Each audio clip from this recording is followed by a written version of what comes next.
Today on Upfront, the arena deal. Is it in trouble? Republicans now say Democrats have to step up. Many think there should be Democratic votes for the arena since it's in the heart of Milwaukee. Democrats demand a seat at the table. You know, it really is interesting now that they actually need our vote, and we haven't even had a conversation. Next, I'll ask the Wisconsin director of Americans for Prosperity if they're helping to turn the tide against public financing for the arena. Covering the issues important to Wisconsin. This is Up Front with Mike Goucher. Hello again, everyone, and welcome to Up Front. We begin with the new arena in downtown Milwaukee and the question of whether a plan that involves public financing can get through the Republican-controlled legislature. The current plan would have $250 million in various forms of public financing, matched by $250 million from the current and former owners of the Milwaukee Bucks.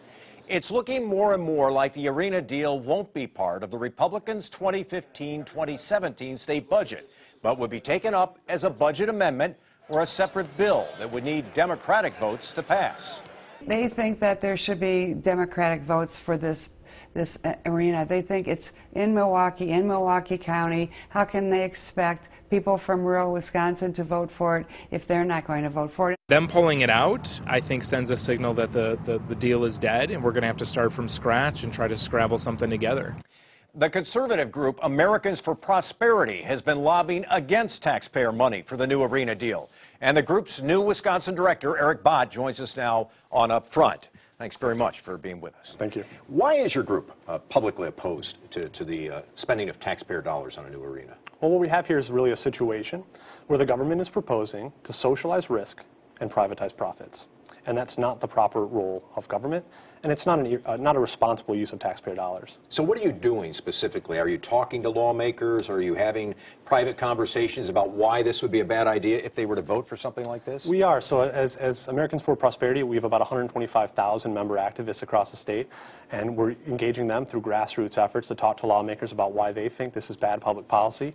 We're as well operating in Madison, talking to lawmakers day in and day out in the state capitol, and trying to share our message of why this is a problem for the taxpayers of the state. Are there any risks for lawmakers who, let's say, would vote for the arena deal? I mean, could they face a primary opponent? Would your organization even intimate that to somebody if they don't vote the right way, that they could face an opponent down the road? Well, what we do at Americans for Prosperity is we educate the public about how their elected officials vote and about the issues that matter and that fit within our mission. And when we do, as part of that, hold elected officials to account, we will tell the public and their constituents how they voted. But I'd be much more concerned as an elected official in the state about how the general voters view this policy. I think it's quite unpopular outside, especially once you get outside the Milwaukee media market. And it's ultimately their constituents who are going to hold elected officials to account. And that's where I'd place my time and effort in thinking about what impact there might be. You articulated the philosophy why your group opposes this at the beginning of the interview. But people who argue for these sorts of projects say this is the way new arenas get done, that they're used by members of the public, that it's not just for a basketball team, that it's for concerts and a variety of public events, that cities need these kinds of facilities in order to be first-class, upper-tier cities. How would Milwaukee and Wisconsin be better if this arena were not built?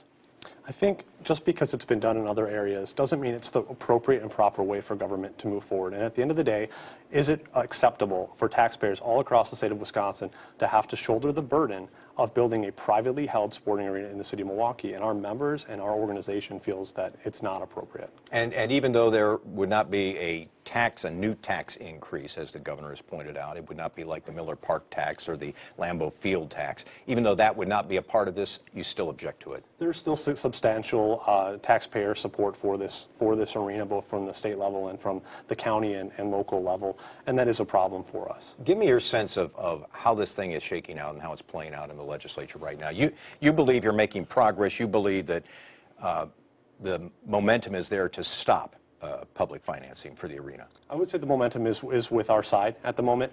I think that's demonstrated. It seems like every couple of days we've got another state senator coming out and saying, you know what, I really don't support this. My constituents don't support this, and I really think it needs to be removed from the budget. We've had some comments from legislative leaders in the last week, indicating that might well be the direction that this proposal is going.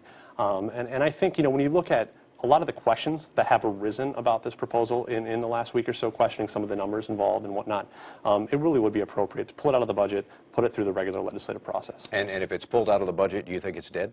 I think it's going to be tough. There's just not a lot of support for this proposal out of state. Let me ask you about another big issue that your organization feels strongly about, and that's repealing the prevailing wage in this state. Where do you stand on that? I mean, I know you favor the complete repeal of it, but Right. I'm talking about the legislative process. Do you think that's going to end up being a part of the budget, a full repeal of the prevailing wage law in this state? Well, we'll take excellent public policy, a full repeal of the prevailing wage any way we can get it. Now, there's a great bill out there that's been introduced. It's had lengthy public hearings in both houses of the legislature that would call for a full repeal. We're very supportive of that. Of course, with the state budget being debated, and there are very significant savings for the taxpayers that we think will occur with a full repeal, something in the neighborhood of about $300 million per year that could be saved and put back in the classroom or put back in the pockets of taxpayers. It's very legitimate to have that discussion in a budget debate, and I think there's an opportunity to advance some significant reforms or a repeal in the budget. And people from your organization have been out in the field over the weekend? That's correct. We do a day of action the third Saturday of every month, and so we've had teams of volunteers all over the state knocking on doors, canvassing, talking to people all over Wisconsin about why repealing prevailing wage is an outstanding policy for them and their communities. And in the arena discussion likely to come up in any of those that public outreach? I'm guessing it may well likely come up. We're not pushing that this weekend. Prevailing wage is really our focus and our priority, but it's a topic people know we've been working on, and I'm sure we'll have we've had some of those discussions. Final question, I mentioned this. You have worked for Senator Fitzgerald, the Senate Majority Leader, and his brother Jeff Fitzgerald, who's been doing lobbying for the Bucks. Has this made for awkward moments for you? You know, it really hasn't. You know, in this business, we don't always agree with all our former colleagues all the time, and I respect those two gentlemen tremendously. But you know, at the end of the day, I have to disagree with them on this particular policy. Eric Bott is the new director of the Americans for Prosperity in Wisconsin. Thanks very much for being with us today. Thank you. And tell us what you think. Should the arena be voted on as part of the state budget, or should it have a separate vote? Tell us by liking and sharing Upfront on Facebook. Budget changes could hit some of the state's most vulnerable people, the elderly and the disabled. Coming up next on Upfront, the fight to save the program known as IRIS. And later, the Republican presidential field gets even larger, while Scott Walker inches closer to a bid. Our political analyst from ABC on whether there's a favorite in this field. That's when Upfront continues. Up Front with Mike Goucher, brought to you by the American Transmission Company.